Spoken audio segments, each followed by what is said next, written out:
away from the dumpster. Stop pissing. I'm Kathy Griffin, and I've read the room wrongly once again. You know the bitch in me couldn't get the MAGA thing out of my head.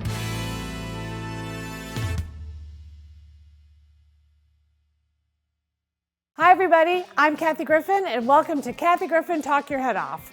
First of all, I just want to tell you, this is never planned with the dogs. They just take their place when the camera shows up, and just like mommy. Now, also, I want to ask you to like and subscribe. They tell me I need lots of views. Views. So I'm here to give you some more stories that I shouldn't tell, and we'll get in trouble for telling them.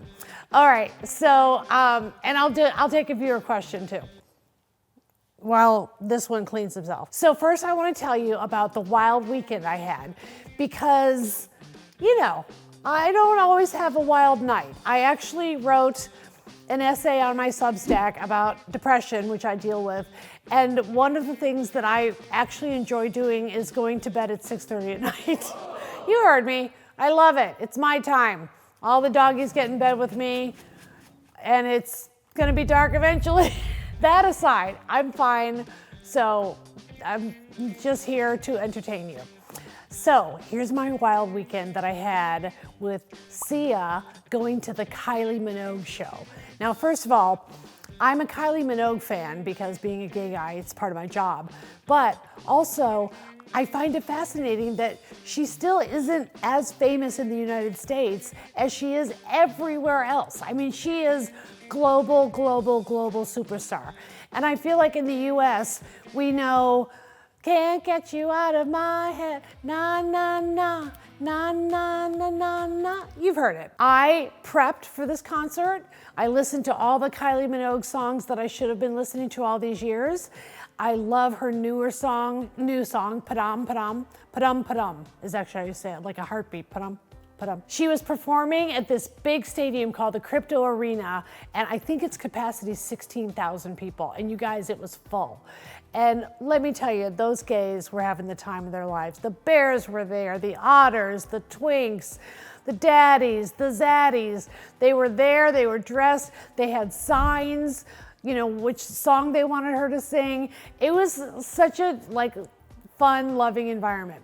So it was girls' night. So Sia got a Sprinter van, and I went to her house so we could all go together. And she had special celebrity, go underground parking, because she's old friends with Kylie. Sia's Australian, as is Kylie.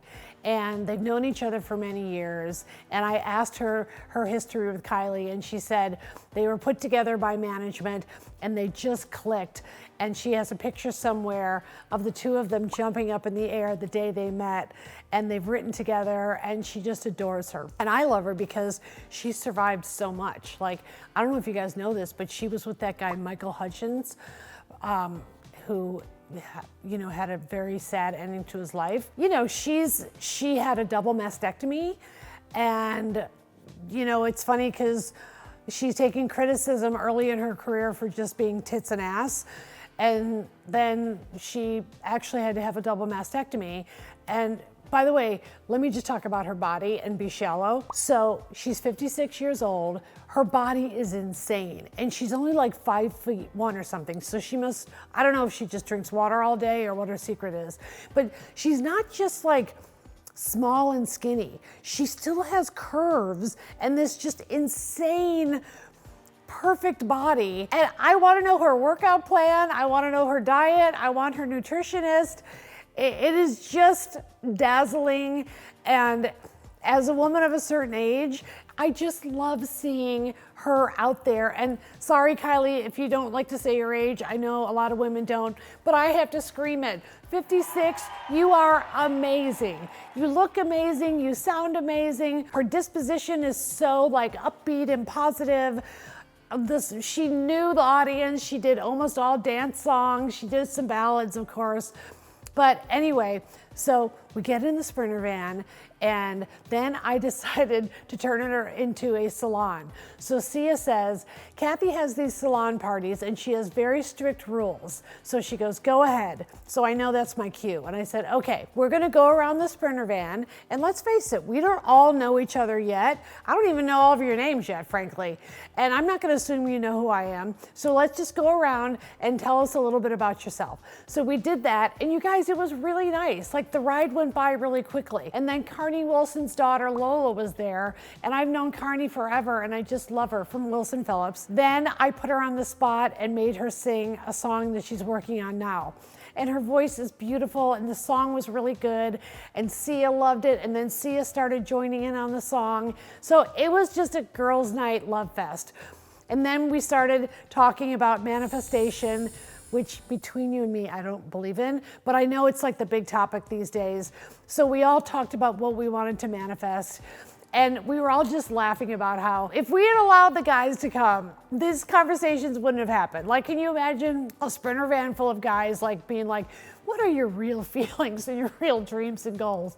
But you know what? You put a bunch of chicks together, it's gonna happen. We arrive at the arena and we're walked up, and we were in a box in the back, which I know you'd think would be front row center because of Sia's juice and everything, but I gotta tell you, it's way more comfortable to be like able to sit down. And so no, I wasn't super close. And here's the picture I got for you. So I know half the comments are gonna be, oh, your seats suck. But it was very comfortable, and we had snacks. They even had like real food there, and it was great for our little crew. So she comes out, and it was just a gay panic. We're on our feet. The crowd starts chanting, Kylie, Kylie, Kylie. And man, does she put on a show. Like old-fashioned showmanship. She's dancing, she's singing, she's hitting the high notes. The dogs are going crazy. They love her so much. So then I was asking Sia questions about, you know, this song or that song. And so it was fun to sit next to Sia and hear her like commentary and hear what she loves about Kylie and what she loves about this song or that song. So the show was fantastic. And then Sia left before the curtain call to miss traffic, which is a very Los Angeles thing to do. But we saw every single thing but the curtain call, and the show was amazing. So get Kylie Minogue records, download her music, support her in any way, because she is just a living legend. So on the way back, I said to Sia, why don't you make like a thank you video and show the girls, you know, the ladies came out and supported. So I asked Sia's permission, and she said I could show the video on this little Talk Your Head Off show. So here's the video. It's me, Sia. I'm in a car full of giggling Gerties because we just came from your concert and it was amazing.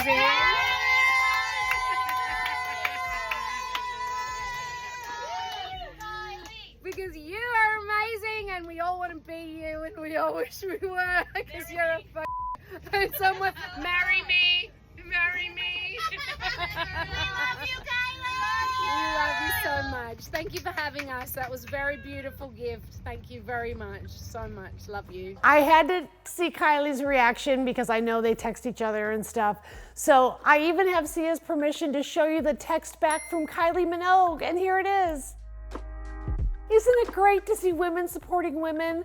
Come on, that's what makes legends. That's what the guys do. They all support each other. So I love that those two girls are friends and they support each other and they're in the Australian mafia, and I love it. I'm gonna move on to a viewer question because I love to read your comments, and I'm gonna do one question because I tend to be long-winded, but here we go. All right, this is from @Matt McNeil. I saw you do 3.5 hours in Edmonton. Yeah, you guys, you should know, when I'm on tour, I don't have an opener, and I tend to go long, as they say. Most comics do like 50 minutes, not me. So sometimes when the audience is extra good, I'm drunk with excitement, and so I may have accidentally done a 3.5 hour show, which I've done many times. You were spectacular, and we were hanging on every word. Thank you.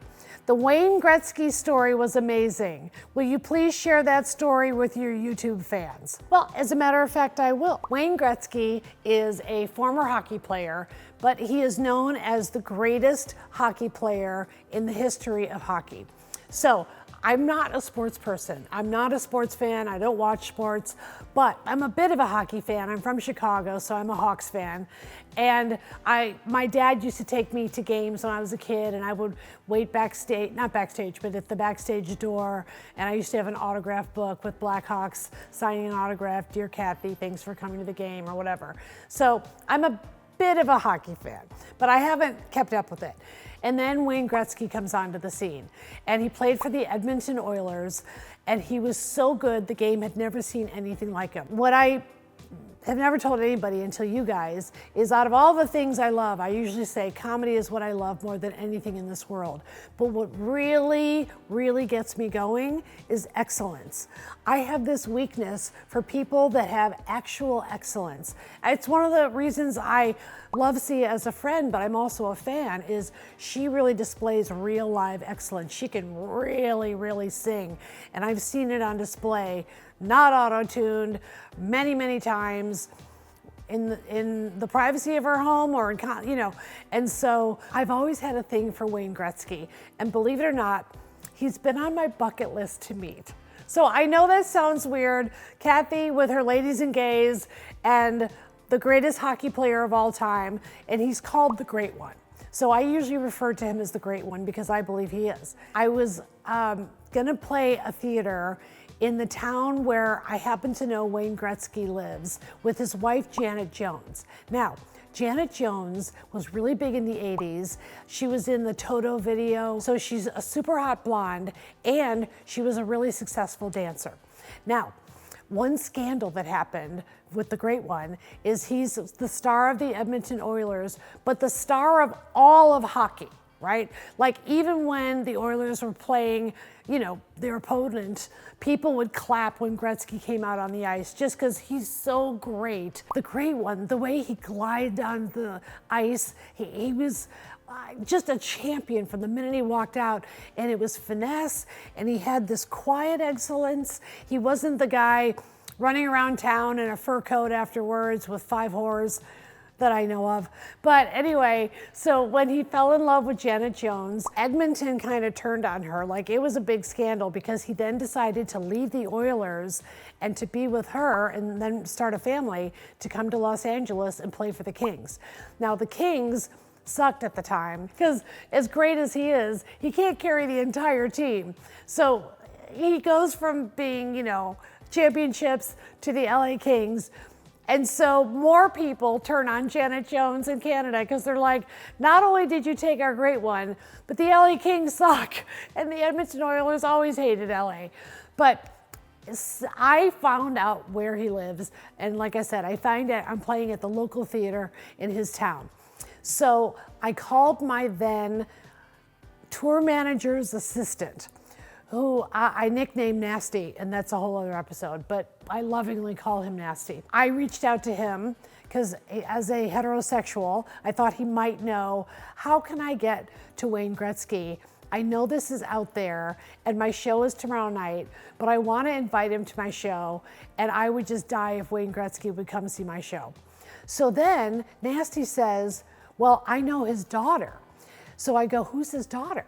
And he's like, you don't know who Paulina Gretzky is? I go, no. So I look up her Instagram, and her Instagram is all like thirst trap pictures. So I think it's hilarious that I, of course, being my generation, am all about Wayne, and his generation is all about the hot daughter with the thirst trap pictures, which of course I couldn't care less about. But, that's today's world. I get it. So he says, I have her number. And I go, I don't care about the daughter. I need his number. So somehow he gets me the Gretzky's home number, and they have an old-fashioned landline, which I love. I have one as well. Kids, you have to look up landline on Google. Sorry, I can't explain it. I cold call Wayne Gretzky's house. And then who picks up the phone? The wife. So I've never met Janet Jones. So she picks up the phone, hello? And I said, hi, is this Janet? just taking a chance. I didn't know if it would be the assistant or who. And she goes, yeah, who's this? And I go, this is gonna sound weird, but this is the comedian Kathy Griffin. I'm not sure if you're familiar with my work. And she's like, oh, yeah, I know who you are. You're really funny. And then I hear the great one in the background. Who is it, Janet? Who's on the phone? He's still got the Canadian accent as if he moved here 5 minutes ago, which I find so charming. So she goes, it's Kathy Griffin, the comedian, calling us. He's like, oh, what does she want? So she goes, what do you want? And I said, I know this is last minute, but I have a show tomorrow night at this theater, and I wanted to invite you and Wayne to come as my guests, and I would love to give you a night of laughs. And I thought the chances of them saying yes are 0, but I got to put it out there. And so then she goes, I can hear her yelling at him. So she's going, and I'm going to do this because it was a landline. She's going, she invited us to her comedy show tomorrow night. Do you want to go? Oh, I don't know. Could we go? I mean, I guess we could. And then I'm like, wait a minute, this might happen? And then she's like, well, we have plans to hang out with some of our friends. And I said, bring them to the show. What's better than going to a comedy show with your friends and I can make all of you laugh? How big is your party? And she goes, 8. I said, you got it. 8 free tickets coming your way. You sure you want to go? I did something really sleazy and I'm going to admit it, but I asked Janet's permission. I said, do you mind if I call a photographer from Getty Images, a professional photography service that really specializes in celebrities, and if I could get a picture with Wayne backstage before the show? I said, I'm sure you're tired of these requests and you've been dealing with it your whole marriage, but it'll take 2 seconds and I would just love it. And she was so nice. She's like, oh yeah, sure, I'm used to this. So I gave her instructions on how to get him backstage. I mean, probably not a difficult thing for him to do. The show comes, it's the next night, and it's showtime, and I'm extra nervous because I'm not sure if they're coming, and I don't know if he's gonna get any of my jokes or references. I'm doing jokes about the Kardashians and the housewives, and he's like the greatest hockey star of all time. And he's got a party of 8. So I don't even know who's in the party or what the deal is. I know he's an avid golfer. He's like a golf fanatic.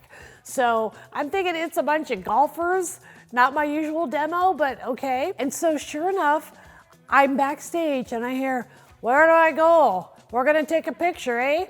And I swear to God, Gretzky comes back by himself and he's gone to my merch booth and he's wearing a Kathy Griffin t-shirt, which is hilarious to me on so many levels. So he was such a sport. I told him, of course, all the usual, oh my God, the great one. And I gave him a bunch of shit and I was making him laugh. And I'm like, okay, this is going great. And I said, can we grab a picture? This guy is from Getty. So I'm just being honest, like, I'm gonna wanna post it. Are you okay with it? Oh yeah, that's okay. And so here's the picture. How great is this picture, right? There we are together, Hollywood's hottest new couple. And I love that you can see that he's wearing my merch t-shirt. So I thanked him for that profusely because going the extra mile always means a lot. And then I said, okay, go ahead. I'm gonna start the show in a minute. You can't be the last person I talk to before I go on stage. Go laugh at all my jokes, whether they're funny or not. Okay, I can do that. He was so sweet. Okay, so I do the show. Luckily, it was an awesome audience and the show went really well. I was so grateful. And I didn't mention Gretzky. Like, I didn't want to do the, ladies and gentlemen, we have a surprise for you tonight. Wayne Gretzky is here.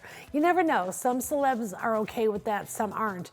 And since I didn't ask permission, I didn't want to do it. I kind of regret not doing it because he is so beloved. So sure enough, I come off stage, I'm sweaty, done the show, probably did 2 hours plus knowing me, but hopefully not 3.5. And Wayne Gretzky is in my dressing room. How did you beat me back here? And my then tour manager at the time goes, oh, he only watched half the show. He came backstage halfway through the show and I heard the stage manager talking to him and he was like, do they have a bar back here? I need a drink. I don't know what she's talking about out there. Okay, I love that. I love that he even gave me a chance, ditched his entire party of 8, came backstage to a Kathy Griffin show thinking I had this like celebrity backstage bar area. Can I tell you guys what's in my rider? You have a rider in your contract of like the things you need for the show. Water, Diet Coke, and peanut butter. Maybe a banana if I haven't eaten that day. That's it. That is my no cocaine and hookers, just some peanut butter and some water. And so he wanted hard liquor. So someone from the theater went out and got, I don't know his drink or I would tell you, but went out to like a 7-Eleven or something and got him booze. And I think that is hilarious because the stage manager was blown away that he got to even meet the great one, much less go on an errand for him, much less get him liquor to get through the Kathy Griffin show because he's not getting any of my references, which I knew, but I knew the wives would like me. So sure enough, the show ends and the whole party, his whole party comes backstage. And I look at him and I see Janet and I hug her and I said, thank you so much for making this happen. It was a dream. We took a picture beforehand. Is it okay with you if I let them put it online? And she's like, oh yeah, you were funny and I can't believe you said this and you're so outrageous and you say the stuff we're thinking, but you said it out loud, and just all the compliments I was loving. And then I look at the rest of the party and you guys, it's middle-aged, straight white guys, my biggest fear group. So then he says, you wanna go out to dinner? We should have something to eat. And I go, yeah. Now, little known thing about touring, it's actually really hard to find restaurants in almost any city that serve food after like 11 p.m. So here we are in a suburban Los Angeles area that's not known for their nightlife. And I said, gosh, I not sure where we can go eat, and we're a party of 8, and it's like, at this point it's like 10:30. And so I said, I'd love to. Do you know where we can go? Yeah, I can call any place. So he calls this Mexican restaurant that's like 2 blocks away, and they agree to stay open for him because he's the great one. Come on. I love everything about that. So I was like, wow, okay, let's go. So I walk in, the whole restaurant is empty except Gretzky, Janet, and their party. So we sit down and I'm trying to make people laugh and they're all, you know, clearly good friends.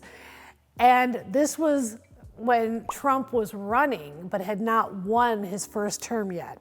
So I just kind of assumed everybody thought Trump was a joke. You guys know what's happening, don't you? You see it coming a mile away. I know. But let me preface it by saying this. Wayne Gretzky is Canadian. Canadians do not like Trump, by and large. And so I really thought it was safe territory. So yes, I'm Kathy Griffin, and I've read the room wrongly once again. Something I'm kind of known for. The cheese stood alone. So I start doing Trump jokes, right? And then I hear Janet going like, I don't know, he's a really good businessman. And then all of a sudden I'm like, oh, shit, here we go. And I look around at the other guys at the table and they're all kind of giving me like a side eye, like who does she think she is, criticizing Donald Trump? Little did they know what I was about to do with the head. So then I turned to Wayne and decided to change the topic to hockey. So he's so loving and giving about talking about his career, which I'm sure he's sick of. I asked him about certain plays he made and he answered in detail, but you know the bitch in me couldn't like get the MAGA thing out of my head. So now I want to find out like how MAGA is Janet and how MAGA is this party. So I start again with a couple of Trump jokes. And I'm like, yeah, he's a good businessman if you like people that go bankrupt, which he has many times, and it's on the public record. You can look it up if you want to get away from disinformation. And then there's just a silence at the table. So I go, Wayne, help me out here. Like all of a sudden I'm making him my bestie. And he goes, oh, I can't get into these discussions. I'm just the Canadian liberal. They all make fun of me. Okay, so I love it. So now I'm thinking he's my ally. He's gonna have my back in this discussion. So I go in on Trump harder. I'm like, and don't get me started on a president with that hair. I've touched it personally. It's like a bird's nest. I mean, I know the Donald. He wants to be called the Donald, which I think is the weird. They are just staring at me. So then Janet is getting more passionate, and she leans up, and Wayne goes, uh-oh. The great one goes, uh-oh. He's scared of his wife, and so am I. In fact, Janet, don't call me after this. I'm sorry, I'm just trying to make people laugh. I promise it was one of the greatest nights of my life. And by the way, the two of them now are seen at like Mar-a-Lago, which breaks my heart. But I'm not sure Wayne knows what's going on, because when he said, oh, I'm just a Canadian liberal, then stay a Canadian liberal. You don't have to go to Mar-a-Lago. You can kind of half-ass agree with Janet in group discussions, but privately be true to yourself in your Canadian liberalism. Okay, so the discussion got more heated, and Janet was getting really heated about Trump. And then I was like, abort, abort mission, abort. And it's not like I started saying good things about Trump, but I just went back to talking about hockey. So the whole time, I'm not a drinker, right? I don't know if you guys know this, but I've never had a drop of alcohol in my life. They are slamming drinks, like the hard stuff. I don't remember if it was, whiskey or vodka or what it was, but they were like, maybe it was margaritas, and they were drinking, and I was happy to be having a meal, but they were getting loaded. And this is the golf crowd. Like, I forget, I'm not a country club person, and I don't know that world. I do they still have drink cart girls? Which I really hope they don't. That is so misogynistic to have like a girl in a short golf skirt going up to a group of pervs and being like, you want a drink? And then giving them more alcohol to grab her ass. So I don't hate the sport. I'm glad Wayne enjoys golfing, but the drink cart girl, I hope that's not still a thing. All right, anyway, they all did discuss how they were members of the same golf country club. So I'm like, okay, that's more in line with MAGA, but I didn't know how bad MAGA was gonna be because Trump isn't in office yet. Remember that part. All right, so sure enough, it's time to leave, and we've kept the restaurant open long enough, and they picked up the tab and left a giant tip, and I just loved my time with him. I didn't enjoy pissing off Janet. I didn't mean to. People are allowed to have their separate political opinions from me. I understand that. But I bonded with the Canadian liberal. Of course I did. Come on. And so then he goes, oh, I'll drive you back to the theater. You got to get your car, eh? And okay, I go, I don't think you should drive, Wayne. I just came out and said that, even though they were all plastered. I just didn't want to picture the great one getting into a car accident. He's got a legacy to preserve. So he goes, oh, I'm not going to drive. I'm a passenger like you. And I'm like, who's driving? Because I'm looking around going, everybody here is wasted. So one of the bros has a car, and like 7 of us get in one car. It was literally like a clown car. So I'm smashed in the front seat with Wayne Gretzky. Like, I don't think I was on his lap, but I was like smushed. And that's the picture I wish I had. Me in a clown car with Wayne Gretzky and his MAGA pals, and me just trying to make everybody laugh and stay alive, while the one guy who's clearly wasted is driving, even though it's 2 blocks. So the restaurant was in kind of a strip mall. So the guy gets lost in the fucking parking lot. We have 2 blocks to go, 2 blocks till I get to my car. And I've got the story to tell, but at this point, I'm just scared. So the guy's driving and they're all laughing, and I'm the only one that's like, this dude is drunk, and now we're doing circles in a parking lot. And I'm like, don't need to do burnouts. We don't need to go that far, right?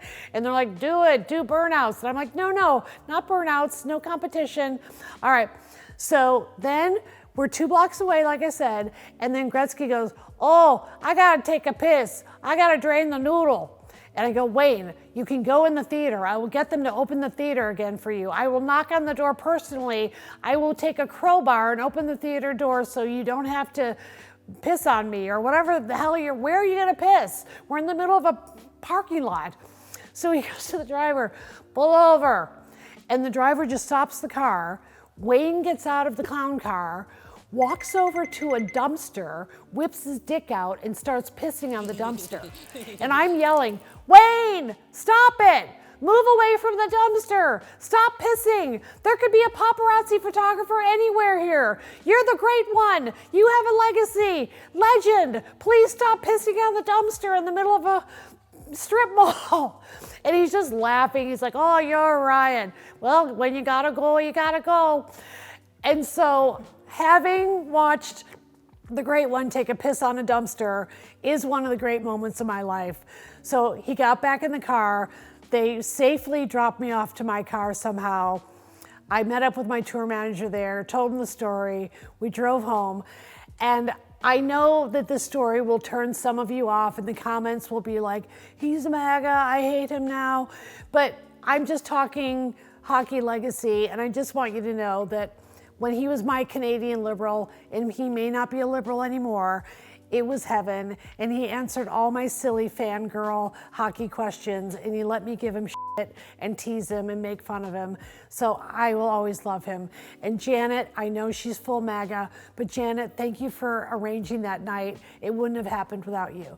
So there's my Wayne Gretzky story. I'm so glad that somebody asked about it. That's the show. See you guys next week on Kathy Griffin Talk Your Head Off. And I do different content on my Patreon, and then even different content on my Substack. So follow me on those as well. Yep, I'm putting out a lot of content. I'm working my butt off and I'm loving it. Please like and subscribe and tell your friends to do the same. Mwah.